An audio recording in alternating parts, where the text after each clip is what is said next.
Welcome. Today we're doing a deep dive into something you might not think about every day, but it's really crucial in research, the Google Scholar Profile. Exactly. Our goal here is to unpack what these profiles can tell us about a researcher's impact, basically how you can get quick insights from just a few numbers. We're going to use Hashim Sliman's profile as our example today. Yeah, and it's a great way to see how knowledge gets shared and, recognized. It's fascinating how just a few metrics can paint a pretty quick picture of academic activity. Okay, let's jump right in then. Looking at Hashim Sliman's profile, the first thing you see are the cited by numbers. It says 43 citations total. Right. But interestingly, it also says 43 since 2020, all of them. What does that tell us straight away? Well, that's a really key point. It suggests that all the recognized impact, at least what Google Scholar is tracking, has happened really recently, like in the last 5 years. So recent activity is high. Exactly. It could mean their early career, or maybe their work has just started gaining traction now. It points to a more recent or newly recognized impact. Okay, that makes sense. Then we see the H index is 3 and the I-10 index is 1. Now, for those of us maybe not living in academia daily, what do these numbers really mean? Good question. The H index basically connects productivity and impact. An H index of 3 means this researcher has at least 3 articles that have each been cited at least 3 times. It's a measure of consistent impact, you could say. Got it. 3 papers, 3 citations each, minimum, and the I-10 index of 1. That one's simpler. It just means they have 1 article that's been cited at least 10 times. Okay. So 1 paper really got some attention. Precisely. 1 standout publication hitting that double-digit citation mark. Right. Now, this is where I think it gets really interesting.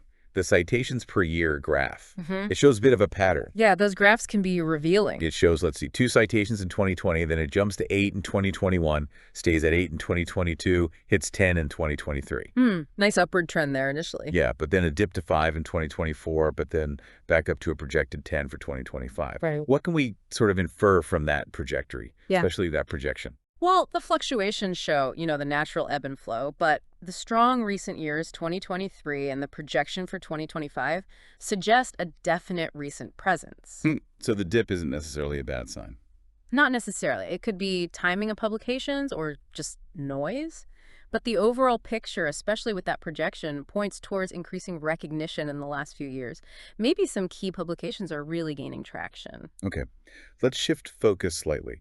There's a section on public access. It says 2 articles, but then 0 articles available. Right. And it notes not available based on funding mandates. So what does this flag for us about actually getting our hands on the research? Yeah, this raises a really important issue about open access. It basically means you can see the citation data for those articles. They exist, they're being cited. But you can't read them. Not easily, no. Not without maybe institutional access or paying for them. It highlights how funding rules can sometimes limit whether research is free for everyone to read. You see the impact, but access is another story. That's a key distinction. Okay, finally, we see a co-author listed, Omer Kamal Elabeid Mokhtar. And he's linked to the Industrial Research and Consultancy Center. What's the significance of seeing co-authors, especially with an affiliation like that? Oh, that's hugely significant. It immediately shows collaboration, networks. Research is very rarely a solo job. Right. It takes a village, or at least a lab. Exactly. And seeing who someone works with gives you insight into their research environment, that connection to an industrial research center. It might suggest the research has a more applied, practical focus. So you can almost map out a network by clicking through co-authors. Absolutely. You can trace the connections, see who's working with whom, understand the broader context of their work. It's like seeing the ecosystem around the researcher. So bringing this all together, what does this mean for you, the listener? How does looking at a profile like this give you a kind of shortcut to understanding a researcher's footprint in their field? Well, knowing how to read these metrics, the citations, the H-index, the yearly trends, the collaborations, it allows you to quickly assess,